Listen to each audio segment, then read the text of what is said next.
abari guca urubanza ngo Imana izamuhana kurongora reka uyu ni umubiri nyine y'umubiri ugusabye ibyayo urawuhereza yego ariko ubugingo bwo Kristo wamugezeho waramugezeho yaburokoye kera yego video rero irahari baravuga ati birakabije bamwe amakomenti ngo urashaka kwigira inkumi nicyo gihe Imana igeze gute imuhaye cyo kuba inkumi nyine yego igihe umuntu yishi ababara birika bango nawe yababaza umuntu ntiyamubabaza iteka ibyo urabizi uko nukuri naryoherwe hehe mu rukundo baravuga ati iyo video nyine ngo turumiwe batangira kucaca hakurikiraho iyo nkuru rero ati mwijuru azaba ari uwandi utubwira tunditara ko bacece noneho rero nubwo wavuze ngo ntuzongera kubivugaho ariko nitwareka iyo umuntu yubaka umuryango aravuga yego Socrate yari umufilozofi w'umufaransa abafaransa bagiye bagira abami bafite abagore bari extravaganti basesagura cyane kandi bakagira abami cyane cyane bumvirwa n'abagore babo bakumvira abagore cyane yego rero Socrate umwami avuga ati Socrate nako gatsiko k'abantu koko kw'ibitekerezo byabo buri gihe ugasanga uduce tumwe na tumwe twahindutse tuzakugire dute atunyinguruke nibonera izuba yego nicyo yabwiye umwami ngo nubwo wavuze ngo ntuzongera kuvuga hari icyo wavuga ati mwijuru nakurongorana guhari hari umuntu nabonye video yashyizeho y'akavideo keza ngo twikorere ibyo dushaka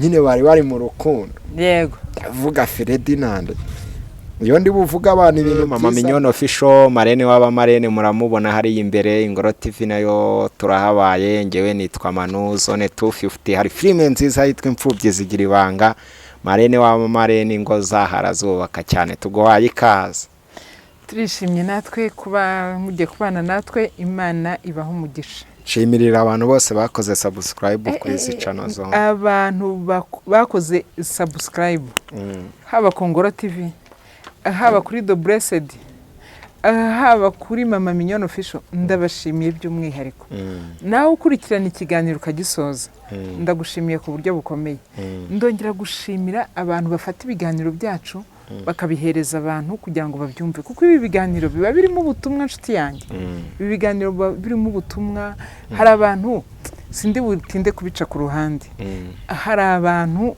yumva nk'ikiganiro agahita ambwira ati Mama Minyo urakoze aha hantu byajyaga bihapfira ni none ati nabikosoye byazutse rero abantu badukurikira Imana ibaho umugisha abantu bakurikira ikiganiro bakacyumva bakagisoza Imana ibaho umugisha namwe mwese kandi abakoze subscribe ndabashimiye by'umwihariko Imana ibaho umugisha nukuri Imana ibaho umugisha turi kumwe na Marene rero yitwa Umuremyi Leonira muvunyishirije ninyo nantore mu ntore rero ni haba intore nkuru haba nyine wa muntu harya bamwita gute mu ntore umuntu uba uhagarariye ku ruhembe rw'iburyo intore yo ku ruhembe rw'uburyo niyimugaragiye ibyo ngibyo mu butorera ko nta ntore yibagirwa ibigwi na pozisiyo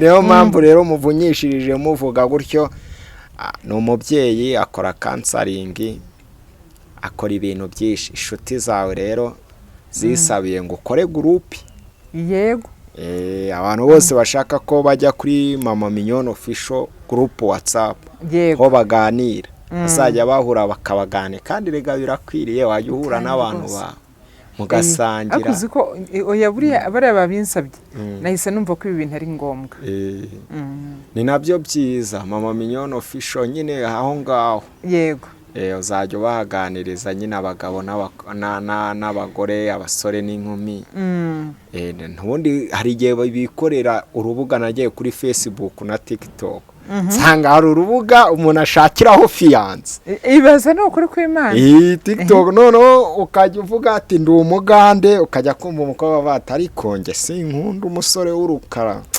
kabuvuyemo nyine. Yego. Abandi Facebook barangirana abagore pe. Hari abantu bagubuhamya ati ngesheri wanjye namukuye kuri Facebook ankura muri Afurika njyana i Burayi kandi rukubakika. Abateretanye ibihe n'ibihe izubakika. Iri tandukaniro rero. Hari ibintu abantu bajya bakunda kuvuga akavuga ngo umugabo ngo wakuye ngo kuri social media, ngo umugore wakuye kuri social media, ngo ntaba umugore n'ibiki byose. Ariko ikintu naje kubona kami ka muntu n'umutima we. Kami ka muntu n'umutima we, umuntu ashobora kuba kuri social media ari gukoreraho amafaranga. Icyo cyo nacyo narakibonye. Umuntu ashobora kuza kuri social media atari uko aje kwiyerekana, atari uko aje kuvuga ngo ari kuhashakira umugabo cyangwa ari kuhashakira umugore. Ariko nk'uko nguko wari ubivuze ati umuntu bakaba barahuriye kuri groupe WhatsApp ya Facebook cyangwa yo gushaka uho nyine intego yabo niyo kuranga. Niyo kuranga. Ibintu birakaze. Ibintu birakaze. Yari inshuti yanjye wa Nyagatare yarambwira ati sheri wanjye namukuye kuri Facebook. Kandi ko kubirebye ubyitegereje. Baraberanye pe. Baranobahana. Uzi ikintu mba nifuza se naho wamukuraho kuri social media hariho hose, haba kuri Facebook, haba hehe, aho wamukura hariho hose. Mbere yuko mwiyemeza ngo murarushinga ejo mu gitondo, nimufate n'umwanya wo kuganira, umumenye nawe akumenye. Kubera ko twaje kubona ko muri iyi minsi inshuro nyinshi n'ingo zisenyuka, usanga abantu baba bataziranye. Baba bataraziranye, barahuriye aho ku muhanda, barahuriye aho muri social media, barahuriye muri bisi, barahuriye mu ishuri. Ariko kubera ko atakuzi, ntabwo nakuvuga ngo hari umuntu umenya undi 100%. Ariko buriya hari umuntu ureba ukavuga uti uyu muntu mu gitondo byagenze gutya, nimugoroba byagenze gutya, ukabona meme n'imivugire ye n'imyitwarire ye n'imyambarire ye, ikindi ukamenya n'abantu agendana nabo. Kubera ko uyu munsi nshobora kuba ndi umuntu wenda udafite icyo ntwaye nitonze, ariko bitewe na timu namaze kwinjiramo, imico yanjye igahinduka completely. Niba ninjiye muri timu y'abantu se navuga ngo bagize gute, y'abantu batukana, nanjye icyo gihe nzahigira ibitutsi. Nzahigira ibitutsi kuko ikiganiro cyabo nta kindi ni ugutukana. Sibyo? Niba ninjiye muri timu y'abantu banywa agacupa, nta kindi kizabaho. Bazatumiza icupa wenda uyu munsi nirengagize, ejo batumiza irindi nirengagize, ariko ikintu cya mbere nabonye bahita bakubwira bati hosha icaho genda, komeza urugendo. Ariko uko ukomeza kubana nabo, niba ritumiza rimwe kabiri gatanu inshuro 10, nawe byanze bikunze ku nshuro ya 11 uzarimo cyangwa uritumize. Rero umuntu mugendana ashobora kuguhindura cyangwa akaguhindukiza. Hari igihe yaguhindurira mu byiza, hari n'igihe yaguhindurira mu bibi. Cyokora ikindi kintu nabonye nuko hariho n'igihe ushobora kugendana n'umuntu mubi nawe ukaba wamuhindura ukamuzana mu byiza. Ariko iyo ugendanye n'ababi 10, iyo ugendanye n'ababi 10 uri muri umwe, nawe uhinduka mubi. Ibyo byo birashoboka cyane rwose. Ni kigare nyine cyitwa ikigare, babyita ikigare. None asaba mumenyo urugo rwo kuri social media, aho bava ngo ni love connection kuri WhatsApp no kuri YouTube. Hari na couple y'abakozi b'Imana nzi, yitwa Reverarus Natasha, ni umunyakenya, sinzi n'uburyo umwumva, ni umugore ufite ijwi rikomeye cyane. Yabanye n'umuhinde nawe bamenyaniye kuri kuri social media. Kuri social media. Akuzi ko ndumva byigeze kunca mu maso, ariko nta makuru mbifiteho cyane, ariko byanciye mu maso. Abandi batati reka ati naho byabaye ngo mwatereye umuco wo mukundanira ku ikoranabuhanga ngo mukabana mutaziranya, abandi bati twarambagirizwaga na ba data na ba mama. Ati aho bikubise ngo mwamenyaniye he, ngo ni kuri social media. Ese koko atese uyu muntu wamukuye he? Ati umunsi wa mbere na mbere twabonaniye kuri social media. Birashoboka cyane, ariko ikindi kintu icyo nabwira abantu nuko kuba kuri social media ntago bisobanura kuba umujyancyaha. Ubuse twebwe turabanyabyaha natwe. Kuba kuri social media si kuba umunyacyaha. Kuba kuri social media nukuza ahangaha habaho amafaranga.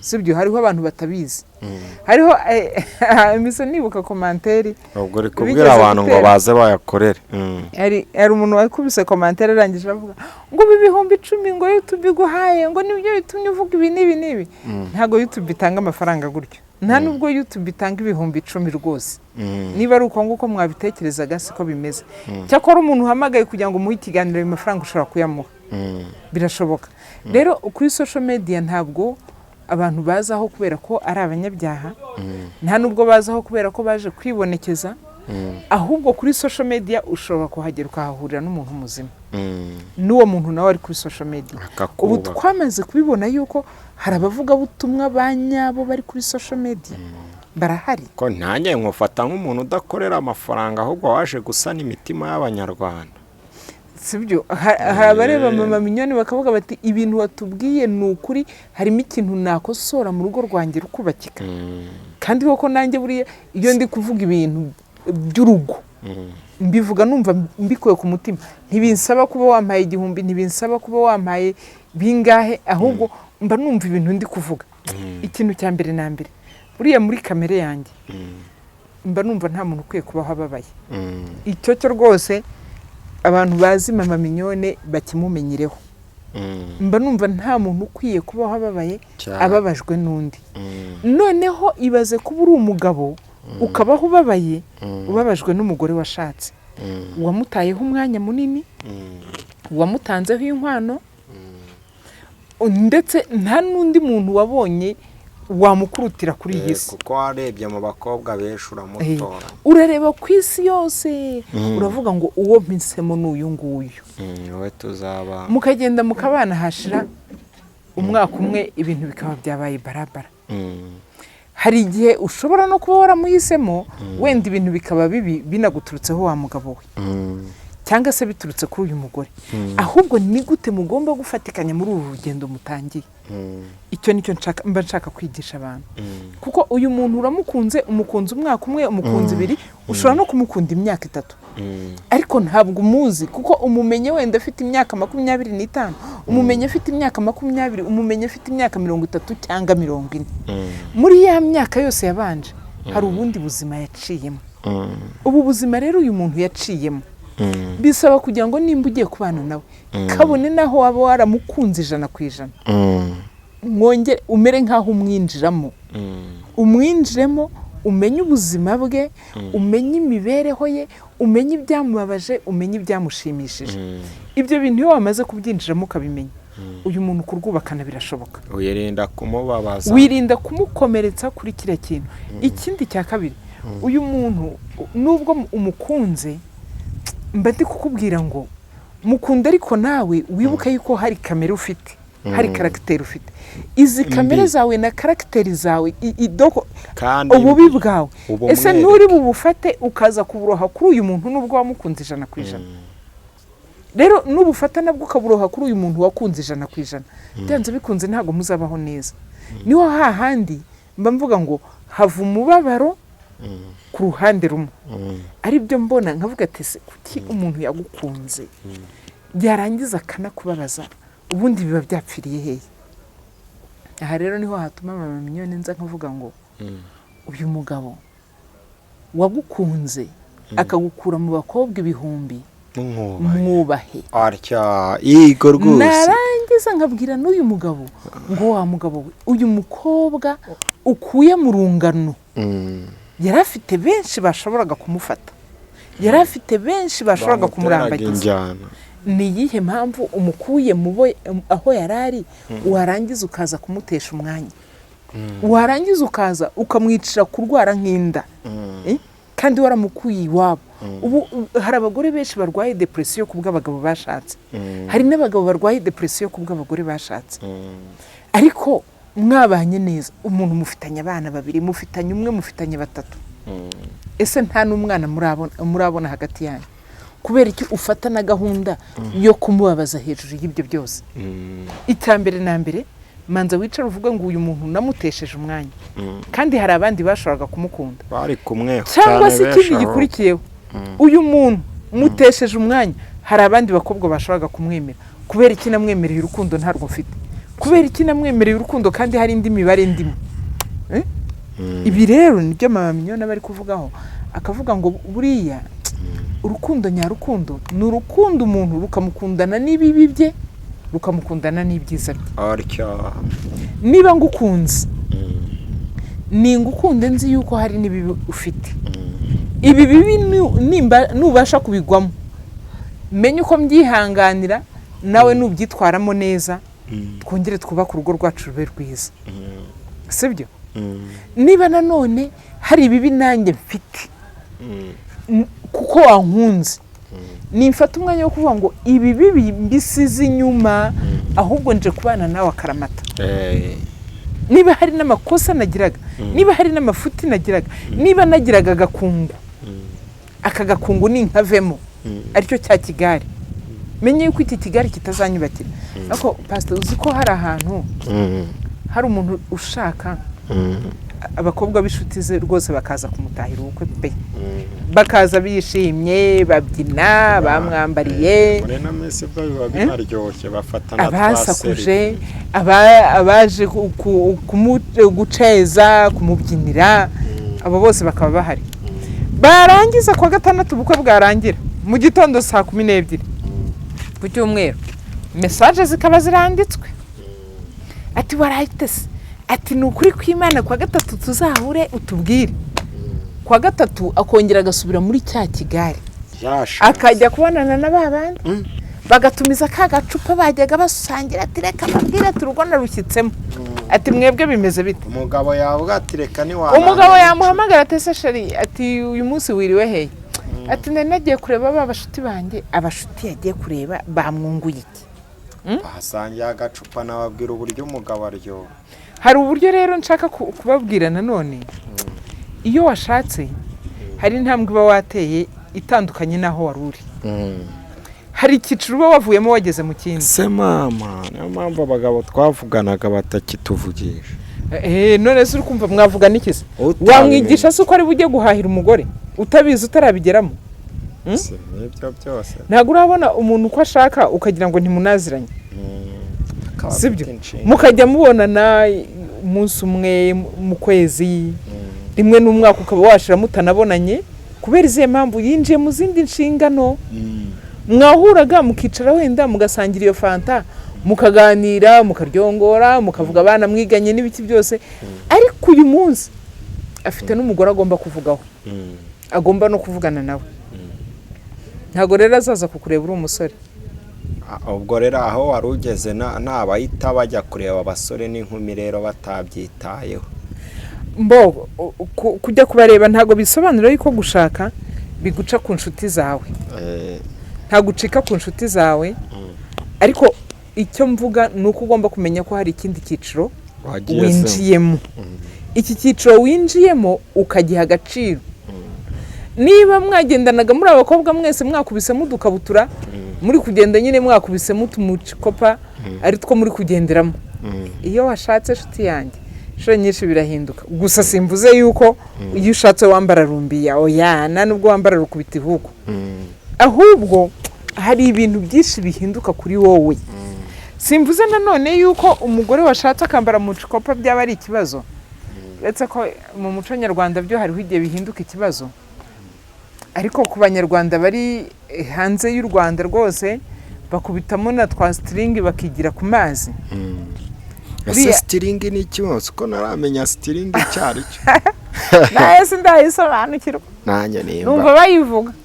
Cyakorera nagaragara da. Cyakoze cyo pikini yonjya numva bayivuga naranayibonye. N'utuntu twinshi cyane wagira ngo nutwo twose nyine.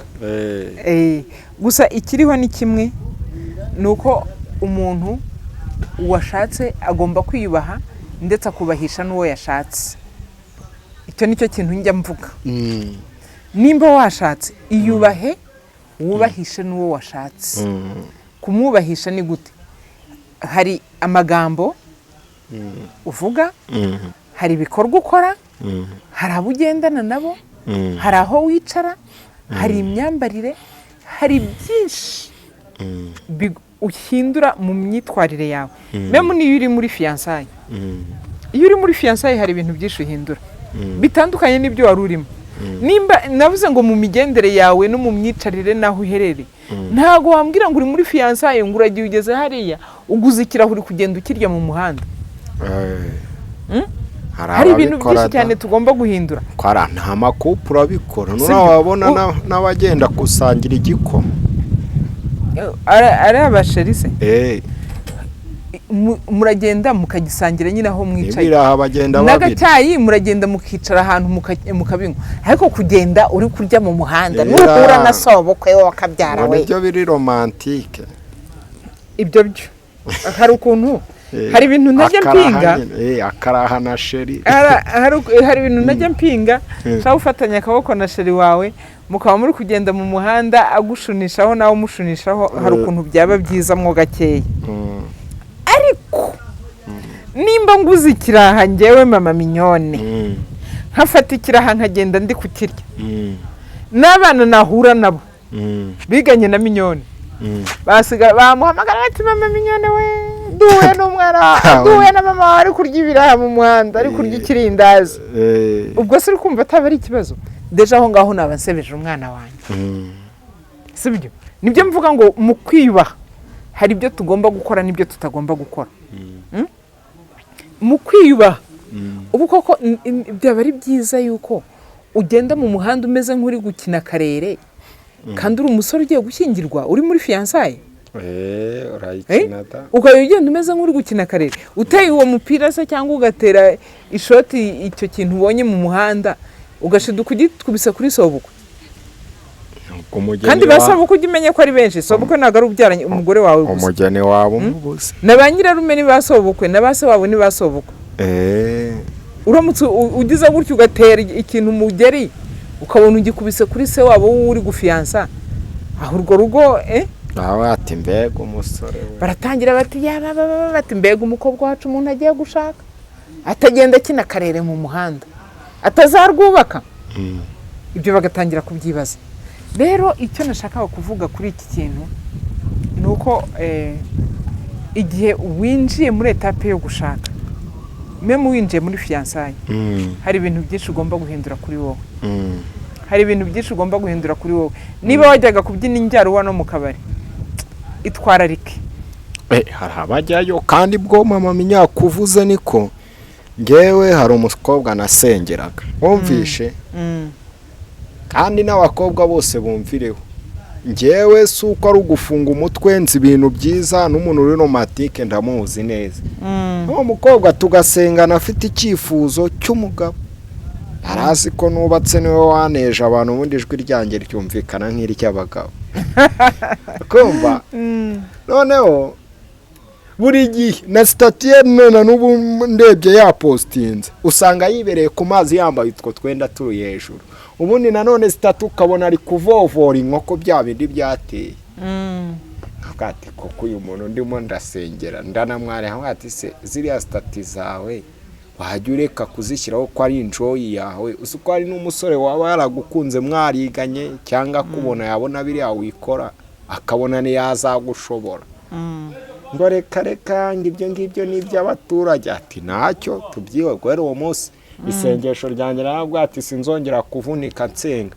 Buri gihe nanone ukamubona yambaye utuntu nka bya bindi baje by'abamodo nyine, hari ibintu baje nyine bya TikTok umuntu agenda modeling, ubundi ari ku mazi kwa kundi bagenda bigira gutya bikwegura ari inkumi nyine wagira ngo arimo araceza. Ubwo uwo mukobwa wose ugutera ibuye kwa nyirabukwe. Ikintu cya mbere na mbere ibi bintu ushyira kuri social media ujye umenya ko bitazigera bivaho. Cyo rwose twese tujye tukimenya. Nta muntu utishimira kwishima. Ubu nanjye mu gitondo nshobora kuba nagakubiseho ndi kuvuga ati ndi guceza, sibyo? Ejo bundi bakazagafata bakakagarura ati twarabyibaye bagize ngo ibitwara byibagiwe se turacyabyibuka. Ikintu njya nsaba abantu tuzirinde gukubitira umuntu mu bihe bye byahahise. Cyo rwose witangiye amakuru ye niba yavugana. Ariko uyu munsi warumbajije uti uyu mukobwa we ntaba ari gutera ibuye kwa sebukwe. Imyambarire bitumye abasore dutinya n'imirire. Ibi bintu dushyira kuri social media umuntu afata ukuguru bitugiraho ingaruka mu buryo bumwe cyangwa ubundi. Kandi ibi bintu byo gushaka kugira ngo tumenyekane niko nabyita bijya bitugiraho ingaruka. Mperutse kubona hari ikiganiro mperutse kubona umuntu nyine yashyizeho ibintu ndi yari yapostinze. Ndangije ndavuga ngo natwe tumenye ibyo dupostinga ibyo ari byo. Kuko uyu munsi n'upostinga ikintu gishobora kurebwa n'abantu 1000. Abantu 1000 bari bukirebe ntago bose ariko bankunda. Abantu 1000 bari bukirebe ntago bose banyifuriza ibyiza. Hariho igihe bashobora no gufata cya kintu bakagicurika cyangwa bakagicurukura. Kuko n'ikoranabuhanga ririmo rirajya imbere. Za Photoshop zarateye. Hari umuntu wigeze kumbwira ati iyo umuntu afashe ashobora gufata nk'intuza umutwe wawe cyangwa se tujye tubibona noya ni foto agafata umutwe wawe akawutera ku ifoto y'undi muntu ari gukora ibyangwa n'amaso y'Imana cyangwa n'ibyangwa n'amaso y'abantu.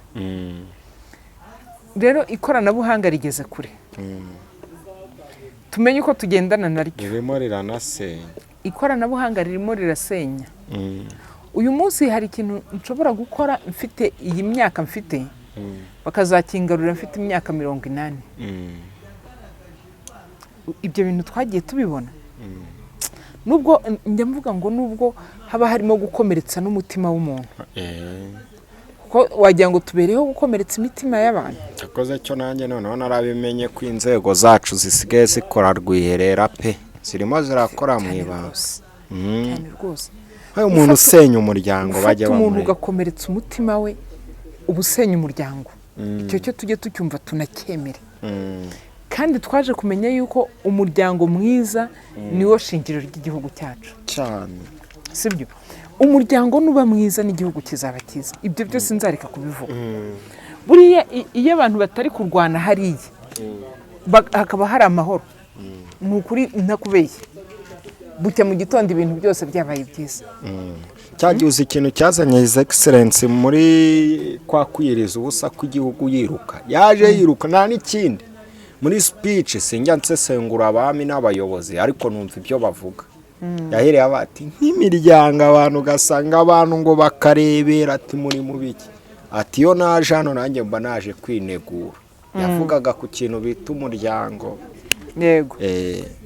Umuryango ni ikintu gikomeye. Umuryango ufite ibintu byinshi cyane. Umuryango nuba mubi n'itorero rizaba ribi. Reka nibyo. Kuko ubu tuvugana imiryango yose iramutse isenyutse. Wasanga mu nsengero nta bantu bakijyamo. Wasanga mu kiliziya nta bantu bakijyamo. Kuko ntago harara warwanye n'umugore ngo wicaye mu kiliziya. Niba ajya guhaza nawe uhaguruka ujye guhaza. Iyi minsi babirengaho kubera nyine ibyo byageze byabaye ibisanzwe. Ariko byabaye ibisanzwe gute ko umuntu asigaye nde hazagira abantu turi kubyumva kimwe. Bazaza twegeranye tuvuga yuko kubabazanya atari byiza no gusenya ibintu atari byiza. Abo tubyumva kimwe n'ukuri bazaza twegeranye. Ijwi ryacu rizamuke rigere kure. Twumva yuko umuryango atari byiza yuko usenyuka. Nakubwiye ngo ubu hari abadamu babanye n'ibikomere benshi cyane byingo basenye. Ukabona umudamu yamaze kwiheba akavuga ati nundi munsi nta nundi mugabo nakongera gushaka abagabo ni babi. Akazinukwa. Ase ko cyutinyuka kwishakira aba yarahuriyemo nacyo. Noneho hakaba n'umugabo uvuga atabagora ati Imana nyagasani. Ayewe ni babi. Ati nyine ubyara abagore wese n'umwe. Azahora n'umwiza ntago bose ari bamwe. Noneho iyo umuntu atangiye kuvuga ako kantu uhita wumva urwego yagezeho mu rushako rwiwe. Ubu kuri iyi munsi nta ruhande njya ncira urubanza. Ahubwo ni umuntu ku giti cye. Nubwo ari umuntu ku giti cye twebwe twitwara gute kugira ngo byibuze uyu muntu dutandukanye azasigara avuga ati runaka wanjye runaka wanjye. yarahahaga yitaga ku nshinga. Umugabo wanjye nubwo hari ibyo tutumvikanyeho ariko yanguriraga igitenge nkaberwa mu bandi. Nubwo ari njye wamunanije nkigira muri bya bigare wahoze uvuga. Yego rwose yari ihanganye. Ubu ikibazo dusigaye dufite ni uko uyu munsi umuntu aricara ararakara n'undi akarakara bose bakamera nk'aho bari guhimana. Kandi guhimana nicyo kintu kibi. Guhamagara Satani. Guhimana ikintu biba bishatse muba mumeze nk'aho muri kwitana ba mwana. Niweho munyamakosa n'undi niweho munyamakosa. Ntihagire n'umwe ushaka guca bugufi ngo yemere kosa. Umwaka watinge ninjye munyabwenge ninjye uzi gutuza akagira ngo nibwo ari bukemura ikibazo. Cyangwa reka nceceka mwihorere ngo ejo buzacya byahindutse. Bihindutse bite? Ushobora guceceka ukamwihorera ahubwo nawe agahitaho murakagendera rimwe. Hari igihe uvuga ngo reka ncecekane uyu muntu ngo yitekereze. Narakubwiye ngo n'abagabo basigaye bigenda gutyo bakahukana, nta mugore ucyahukana. Abagabo byo bashiriye mu rwahukaniro. Warahukanye ugasanga umugabo yahise apanga agiye kwibera icyangugu cyangwa akaba ahandi agahita ashakira akazi mu yindi ntara. Ese we mama Minyo, uyu mugabo wahukana we aba yabuze iki? Niwe mwanzuro mwiza ubundi kwahukana akabatindagiye. Umugabo wahukana umugabo wahukana we ntago namutera amabuye. Ntabwo namutera amabuye kubera ko hari igihe aba yananijwe. Hari igihe aba yananijwe muri uko kunanizwa akananirwa. Noneho agahitamo gufata inzira yo kuvuga ati reka mbe nigendeye nzajya nza duhure rimwe na rimwe. Kandi reka mbabwize ukuri. Uzi ikintu cya mbere kibaho kijya kinaniza abagabo? Urusaku rw'abagore. Abagore turasakuza we. Umugore ashobora kuvuga ugasigara uvuga uti ibi mpuye nabyo ni ibiki? Akaba turagowe. Akagusakuriza koko. Akagusakuriza akakugeza kuri yapfuye yo gusakurizwa. Se twaba ducumbikiye aho abantu ntibabonye inyigisho. Abantu ibyo ari byose hari icyo bumvishije, hari n'icyo bakuyemo. Abantu bajye batwandikira rega batubwire tubaganire. Dore mama Minyo ni inzu y'ibitabo uranga. Zasanga abantu bari kugira bavuga ngo niyubatse urugo, ntago yaje gushaka amafaranga, yaje kubaka ingo. Mama Minyo urakoze cyane. Ariko mama Minyo tutaragana ku musozo. Abafarisayo babajije Yesu amubaza ngo habayeho kurongorana. Ngo umugabo arongora umugore, bukeye arapfa. Uwo mugore arongorwa n'undi mugabo, bukeye uwo mugabo nawe arapfa. Bibaye ibyikiriye bavuga ngo uyu mugore ni umuteramwako. Buca mu gitondo amahirwe nawe cyaha bamushinjije bashakaga kwibariza, arongorwa n'undi. Bagera mu mubare runaka baragara bati turaguhamije. Nka muntu atarakubajije. Yesu aravuga ati mureke ibyo ngibyo n'imitekerereze yanyu. Bari bamubajije ngo mu ijuru nitugerayo kurivuga ati uwo mugore azaba ari uwande. Ati reka da, mu ijuru nta kurongorana bibayo. Hari haciyeho iyi minsi hari uwo bashaka gutera amabuye atutarakora icyaha, noneho nta mutera ibuye. Hari abo yari yimye kigara, kandi iriya nkuru yazamuwe n'umugabo bari banze bahereza agaciro undi. Uwo mugabo rero ajya gutumira abandi bagabo, bose barabimenya. Bamugeze imbere ya Yesu. Shaka kubwira abantu ko imbere ya Yesu tutapfira tuwakirira. Yego. Nawe aronama arava, buri wese abona ibyo yakoze. Utarakora icyaha nta mutera ibuye. Hakurikiraho iyo nkuru rero ati mu ijuru azaba ari uwandi utubwira ati undi tarakubajije. Noneho rero nubwo wavuze ngo ntuzongera kubivugaho, ariko nitwareka iyo umuntu yubaka umuryango aravuga. Yego. Sokarate yari umufilozofi w'umufaransa. Abafaransa bagiye bagira abami bafite abagore bari extravaganti basesagura cyane, kandi bakagira abami cyane cyane bumvirwa n'abagore babo, bakumvira abagore cyane. Yego. Rero Sokarate umwami avuga ati Sokarate nako gatsiko k'abantu koko kw'ibitekerezo byabo buri gihe ugasanga uduce tumwe na tumwe twahindutse, tuzakugire dute? Atunyinguruke nibonera izuba. Yego. Nicyo yabwiye umwami. Ngo nubwo wavuze ngo ntuzongera kuvuga, hari icyo wavuga. Ati mu ijuru nta kurongorana guhari. Hari umuntu nabonye video yashyizeho y'akavideo keza ngo twikorere ibyo dushaka, nyine bari mu rukundo. Yego. Ndavuga Ferdinand, iyo ndi buvuga abantu ibintu byiza ndabavuga nyine ni abantu beza barikundanira, banamenye yuko mu ijuru kurongorana kutazabayo, abari guca urubanza ngo Imana izamuhana kurongora. Reka uyu ni umubiri nyine, iyo umubiri ugusabye ibyayo urawuhereza. Yego. Ariko ubugingo bwo Kristo waramugezeho yaburokoye kera. Yego. Video rero irahari, baravuga ati birakabije, bamwe amakomenti ngo urashaka kwigira inkumi. Nicyo gihe Imana igeze gute imuhaye cyo kuba inkumi nyine. Yego. Igihe umuntu ababara birika bango nawe yababaza umuntu ntiyamubabaza iteka, ibyo urabizi. Uko ni ukuri. Naryoherwe hehe mu rukundo. Baravuga ati iyo video nyine ngo turumiwe, batangira kujaginga n'ibiki byose. Ubundi buri abantu bavuze ngo yahoze muri meshi, tuvugisha ukuri mama minyo, ntuvuge nk'inshuti yawe. Abantu benshi bavuga yuko yagutumye ariko ntago yigeze gutumye. Ariko ibyo nabihari ni rya shyaka ryawe. Yego. Nabonye iyo uvuga abantu neza nta Imana ikuzanira abantu bakuvuga neza.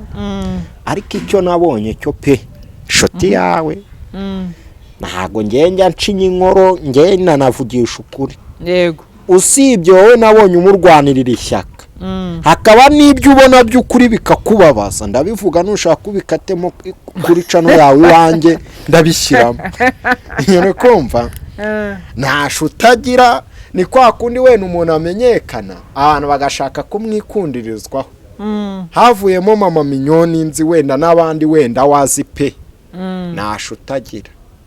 Ntihazagira ukubeshya rwose, usibye Marene w'abamarene. Yego. Uguhishira ninuza Marene w'abamarene ni wowe nabonye nyine we ati cyakwe ntasho utagira, yabuze umuntu cyambere yaririra. Komva ubundi koko nka Marene w'abamarene ufite inama. Yego. Byari bikwiye ko umuntu avugirizwa induru yashumbushijwe, yiboneye umugabo cyangwa umugore bakwiranye, umukunda, umutetesha, ufata kuri vora akagenda agira gutya. Uvuga ati twikorera ibyo dushaka, ubuzima n'ikini butoya twamaze kumenya. Ikindi nanone hari ikintu batajya bitaho. Mu bihugu 127 habaye divorce iciye mu mucyo n'abantu barayimenya. Kwa Hasuwerusi ariho havuye Esiteri. Kabiri, abacunguzi bose bavuye ku kintu bita separation, cyangwa ukaba wapfusha umugabo cyangwa bikagira gute. Yego. Yesu avuka burya kwa Rusi na Nawomi, warubizi. Yego. Kwa Bowazi aho muri icyo gisekuru. Iyo kundaya imwe handi bavuga ngo ni indaya bita Rasheli, buriya niho Yesu avuka. Gutyo uko byageze Obedi na Yesaya kugera kwa Bowazi kugera no kwa Yesayi w'i Bethlehem. Yego. Impamvu ndi kubivuga no kugira ngo abantu bajye babyumva, bamwe batazajya bahita bapfa mu mutwe nabo bakicira witeka. Nka Pastor Mutesi barakuvuga ngo Imana izamuhana ibihano biramutegereje. Indaya Rahabu icyo yakoze niyo yabyaye, aho ngaho niho havuye Yesu. Aho kwa Esiteri kandi yari yapfushije. Icyo gihe Bowazi yanatoye abagabo. Ari nabyo bishushanya nangiye muri Christocentrique na teoloji, reka twivugire ibisanzwe. Nuza Bowazi atora abagabo ngo ku manywa bati ngenda ashaka kumurongora, abantu bose bati umurongore. N'umurenge n'igihugu cyarabyemeje batora abagabo ku murenge bati umuntu wifuza guhagarika ubukwe ntago bagusezeranya ari gako ikibikoma cyane rwose, batanga n'amatangazo bakamanika. Bakabata umuntu wumva ko ubukwe bwahagarara atumenyeshe hakiri kare. Yego, kuki abantu bashaka gusenya urugo Imana yarushinze ko umugore wese akwiye keya, ko Rebeka Isaka yabonye Rebeka akamuryamisha ku gisasiro cya nyina agashira agahinda, na Rebeka hari agahinda yashize. Umuntu yakishirira agahinda mu kinyejana bamutwara mu modoka bagenda bakora virimu bagatera amabuye mare. Ibi bintu birakwiriye ko abantu batera abandi imishukushuku? nta nubwo binakwiriye. Njye ntabwo mbyemera, kubera ko umuntu afite uburenganzira bwo kubaho yishimye. Umuntu afite uburenganzira bwo kugira ikimushimisha. Uyu munsi niba yibereye mu rukundo, ubundi kuki twebwe tubabara? Ubundi bari kubabazwa niba mudafite ababakunda ni mwihangane, sibyo? Umuntu uzi ko adafite umukunda ni yihangana aho aherereye, ariko umuntu wibereye mu rukundo ibamuha amahoro ye. Ukuvuga ngo baramutera imijugujugu, hari iwacu yaguze moto yandikaho menya ibyawe, sibyo? Kuvuga ngo baramutera imijugujugu, nibagerageze, sibyo? Ngende mvuga ngo buriya ibintu byose wakora si byiza yuko ubabaza umutima w'umuntu, yaba ari mu makosa yaba atari mu makosa. Ubundi iyo umubyeyi agiye gukubita umwana afata akanyafu akamukubita, hashira akanya akamuhamagara ati ngwino nguhe igikoma.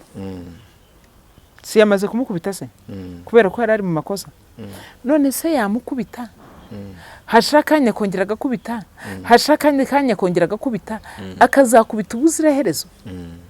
Cyangwa hari igihe umugarura ukamubwira uti ngwino nguhe igikoma umwe mwana wanjye, umwana akaza akanywa igikoma, warangiza ukanamubwira uti rero biriya wakoze sibyo. Iyo umaze kumubwira ngo biriya wakoze sibyo, uyu mwana ahita yumva ko umukunzi. Ariko ukubise bugacyo ugakubita, bugacyo ukongera ugakubita, uyu mwana arahabuka, urugo akaruta agatorongera, agata umuryango, kumva ngo yabaye mayibobo mu muhanda, ukumva ngo yagiye kwigira ikihebe. Kubera iki? Kuko yabonye ko adakunzwe. Njyewe uyu munsi rero bavuga ngo ndamuvugira, bavuga ngo yarantumye, ibyo bavuga ibyo ari byo byose, ntabwo ari byiza ko dukomeza kubabaza umutima we. Umutima we warababaye bihagije. Ese baragira hari n'ibintu nanjye njya mvuga sibyo mama Minyo, bati se kuki agaragaza amakuru ye?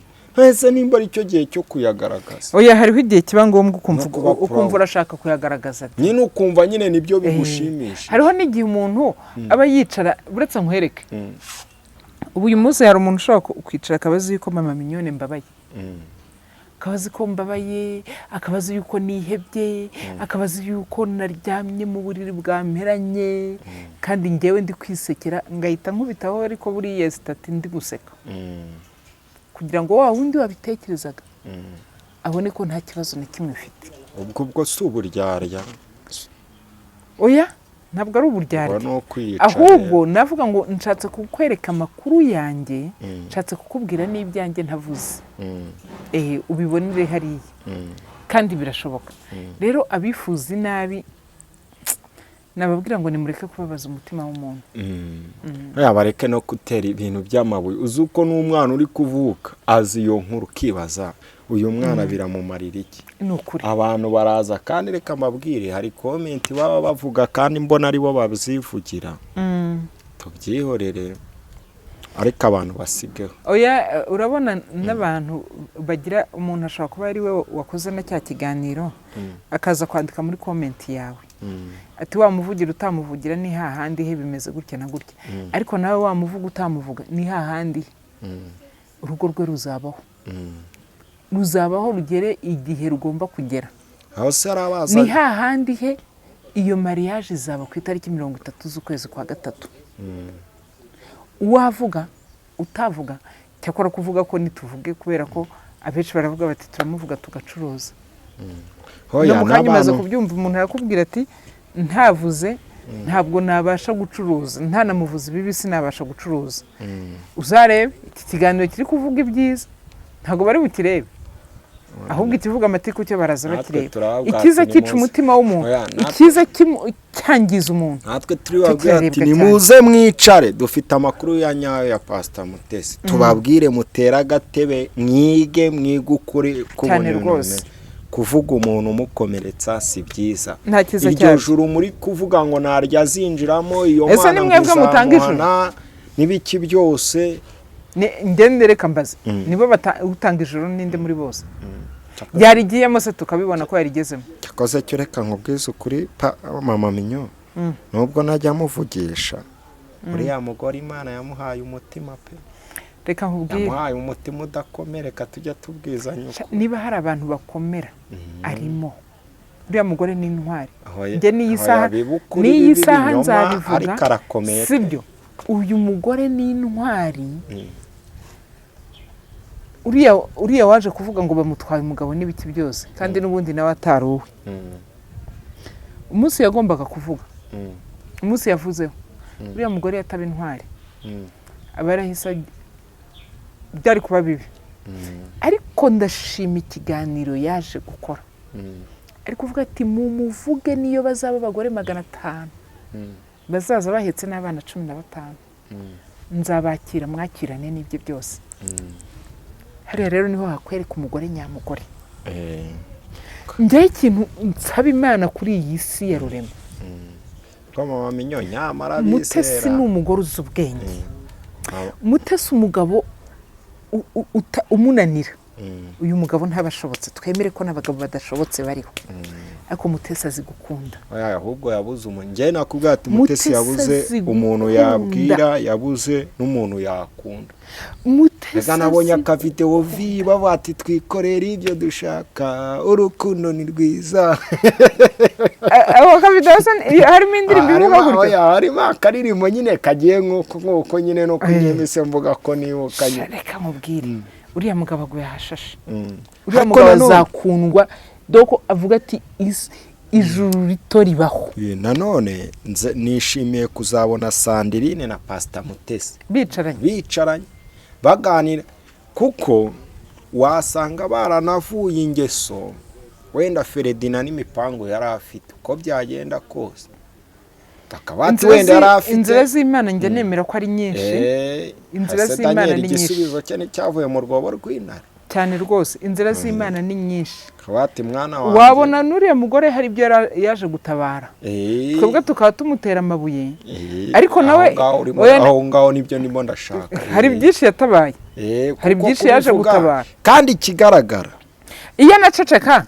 sibyo reka tuvuge reka manze njye no ku ruhande rwe reka njye no ku ruhande rwe iyo aza guceceka umugabo wari kumushaka yashaka kutazamenya n'amateka ye nawe ubwo amateka ye yikiriye hanze sibyo Sandrine ikindi gikurikiyeho kuba yaravuze kari ijisho rya Mutesi ryafungutse na Mutesi kandi mu kiganiro yakoze yaravuze ati njyewe ukuri kose ndakuzi nibiriho ndabizi ahubwo Mutesi we yakunze rero bisobanura ngo ibyo mwaza kuvuga byose bwacya mugashyiraho iki bwacya mugashyiraho ko habaye iki Mutesi yemeye kwakira ibyo bintu byose abitwara mu mutima we aravuga ati Ferdinand nzagukundana n'ibibi byawe gukundane n'ibyiza byawe hari ahandi hantu yanditse aravuga ngo nzajya mukunda ngewe umuzi hari akaririmbo harya kariya akaririmbo n'akandi di nushaka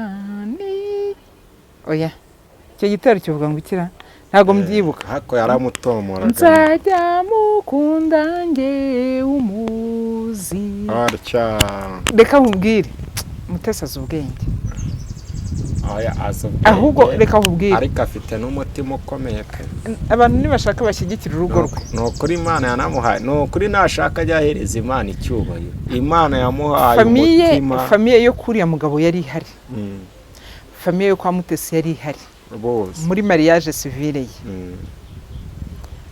aba bantu bonyine barahagije kugira ngo bashyigikire ruriya rugo naho mwebwe ibyo muza kuvuga kuri social media ubivuga uri umwe abatera commentaire nabo ntibazi ibiri inyuma commentaire zo bajye bazitera buri muntu wese avuga ikimurimo agatanga n'ikimurimo uza amagambo impamvu Zofari na Burudada amagambo bavuze bwari ubuhanuzi ubundi Bibiliya yerekana Yobu avuga ahantu hatatu ahandi hose n'abanzi bavugaga kuko uretse nkwereke none muri kiriya kiganiro Sandrine yaravuze ngo hari umugore w'umuganga ngo umuhekeye umwana w'umukobwa ngo nawe ejo bundi muzamubona ariko Mutesi yabisubirikanyije ijambo ryiza aravuga ati nihashaka hazaze abandi bagore 500 bahetse n'abana barenze 15 urukundo ni ikintu gikomeye ariko nyene urukundo ntimukarukinisha nyene reka tubwizanye ukuri mama Minyo wowe wijya gushyigikira nabo ndi gushyigikira abantu tugire tuvuga renda byumva tugaragaze yuko Mutesi Imana yamukoresheje nka Yobu pe afite umutima ukomeye yego none ndakubwira ibyo bintu tunagana ku musozo tubwira abantu ko Mama Mignone Official akansaringa abantu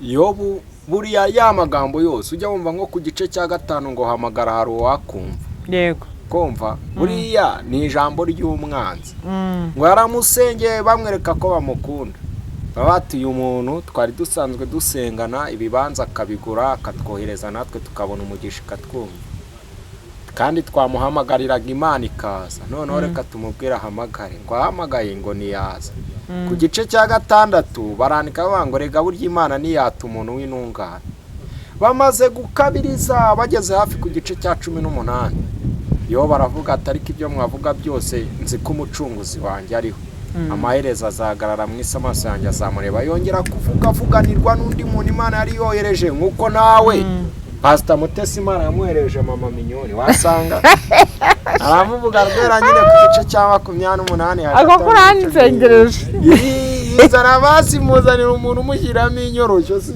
nawe niba ndibuka uburyo nigire ku gice cya 42 Yobu ngo yari yararakaye ngo afite umujinya ngo ariko ibintu bimurimo ngo kubisora byaranze ngo yararakaye Imana iramureba iramwitegereza nanga ati Yobu kugira ngo nkubabarire banzo babarira bagukomerekeje ngo Yobu kubyikiriza ati nta kibazo ngo ijwi ringo rigera ku mwanzi wa Yobu zashuti ze Zofari na Burudada ati ni mudasaba imbabazi umukozi wanjye Yobu ndabica mugene mu mushake n'ikiro nihene umugore nawe ati ugenda upfukama imbere y'umugabo wawe wongera umwiteshere ariko ihera muri abo bantu ngo Yobu ngo arababarira ngo umutima uraboho kuba nk'uw'umwana Yobu bya bindi yaciyemo barabyibagirwa abamusabye imbabazi nabo barabyibagirwa ngo Uwiteka yongera guhira Yobu ubwa nyuma kurenza ubwa mbere ngo atunga abahungu beza n'abakobwa beza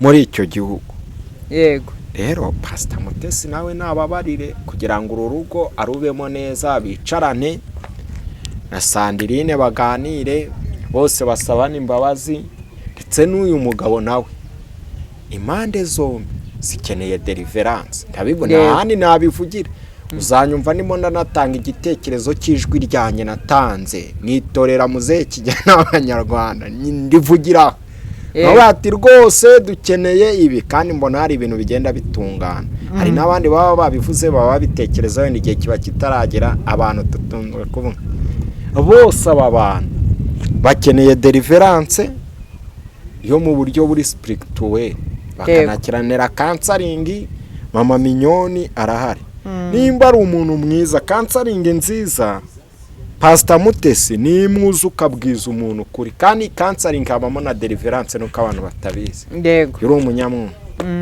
n'uyu Sandrine akeneye deliverance idasanzwe cyane rwose kubyumva gusenga usambana ibiki bicarinda ariko kandi ari ukundi akeneye deliverance imwe itagize gute idasanzwe deliverance rero iba mu buryo bubiri mu Rwanda kubera ubusambo bw'abakozi b'Imana ntabwo iri ari deliverance yego kuguhabura ngo kugira ngo bikuveho ngo uratanga igitambo kandi ukabona n'umupastor n'umuntu ufite ngo Bibiliya yarize ngo ni igitambo hoya bisaba ibintu bitatu ni uko uba ubyemera. yego utafunga umutwe ngo kuko abantu Yesu noza Elisa yakoreye deliverance bamyo ikiriza abantu babyumve kuri yego nabyikirije bo ngo nago babyemeraga. yego dufite ikibazo nkabaneye nabi wabimbwira nkahita nkufataho nk'urwango nkahita ukumva yuko nagize nakwinjiriye mu buzima.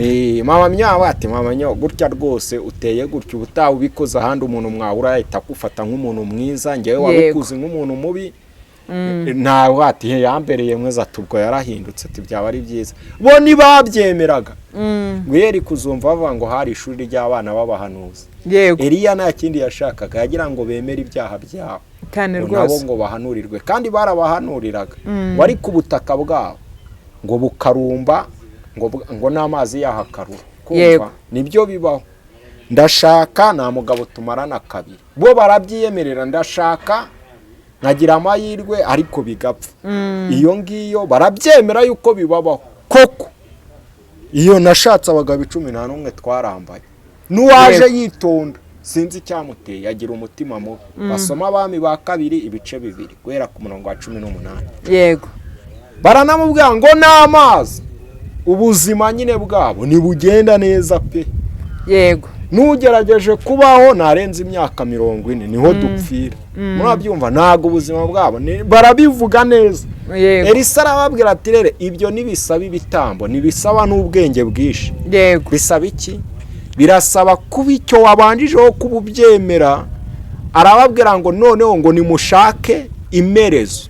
yego imerezo kari akantu kameze nka kungo nyogokuru yajyaga agatekamo umuceri ukanryohera kubi.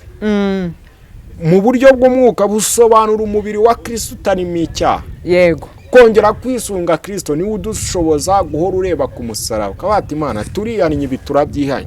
twakoze ibi turi abakobwa twakoreweho ibi na data bakoze ibyaha tubabari. hari umuntu utabyemera akatuza abandi atajyajya ngo uwo mubiri wa Kristo barawuzana imerezo. yego baravuga ngo noneho ikindi mushaka umunyu. kabiri mwemere ko tugendana tujye kwiso wumvishemo igitambo na kimwe nta na kimwe mbo mushaka umunyu ni amagambo avuguruza yo babatuyeho. yego hari umuntu wakubonye wiyicariye ukiri umwana bati mama minyo uzapfa utabyaye uratinge mu izina rya Yesu kubera ko Kristo ari mu ruhande rwanjye nzabyara. yego murabyumva. yego barangije ngo bajya ku isoko bajya ahandi bipfira. aho byapfiriye ni handi ufata umunyu nyine ukabati nabipfira kwa nyogokuru nitandukanyije nabo. ariko uyu munsi umuntu arabajya ngo yewana ngo narasenze biravango ya Besi yarushaga bene si cyubahiro. yego yego ngo ariko yari iki yari umunyagahinda. yego ngo icyubahiro cyo gihagararaho ngo agihagararaho ngo arabyibuha agihagararaho asa neza agihagararaho azana inda agihagararaho. yego Namana umugabo w'ingabo z'Isiriya ngo yari umunyacyubahiro ngo ni nawe Uwiteka yacagamo agahesha abasiriya kunesha. Deliverance yakoze kwa Elisa aravuga ati we imbibira muri Yorodani ngo akabiri ke kaba nk'akumwana. Kumva? Nonyo wabyumvisha. nabyumvishije rwose. ubwo ninge none ikindi cya kabiri Yabesi aravuga ngo reka nakambira Uwiteka arasenga. Imana imukuraho bya bindi byose yavukanye. yego na Hana nawe ngo yari umunyagahinda bitewe n'uruvugo ukuntu Imana yari yaramugize. yego nawe Imana imukorera deliverance mu mutima wumera nk'umwana aragenda aratuza araryama. ikintu bakoze ni kimwe. Hana nuko yabyiyemerera avuze ngo umutima wanjye pe niwana tumamagararana na mama minyoni kuko urabizi Imana ko mwanga. yego ariko ndaje umikindi kugusaba rega irabati nirega nimanguhe wa mana. yego niko yafuze. yego rwose sinababarira ngo akimara kugira umutima nk'umwana ngo yaratashya ababarira Penina Imana bari yihindura umutima. yego baryamana na Elukana babona umwana. rero hari igihe umuntu aba nyine umuntu ukomeye nyine afite ikintu cyo kudaha agaciro kuzura umwuka wera ariko ukeneye mama minyoni ngo akuganirize cyane rwose mbo agukorere deliverance. anagire gute kubwati bimeze gutya byagenda gutya twarisobanukiwe. uzarebe deliverance Maria yakoreye Yesu.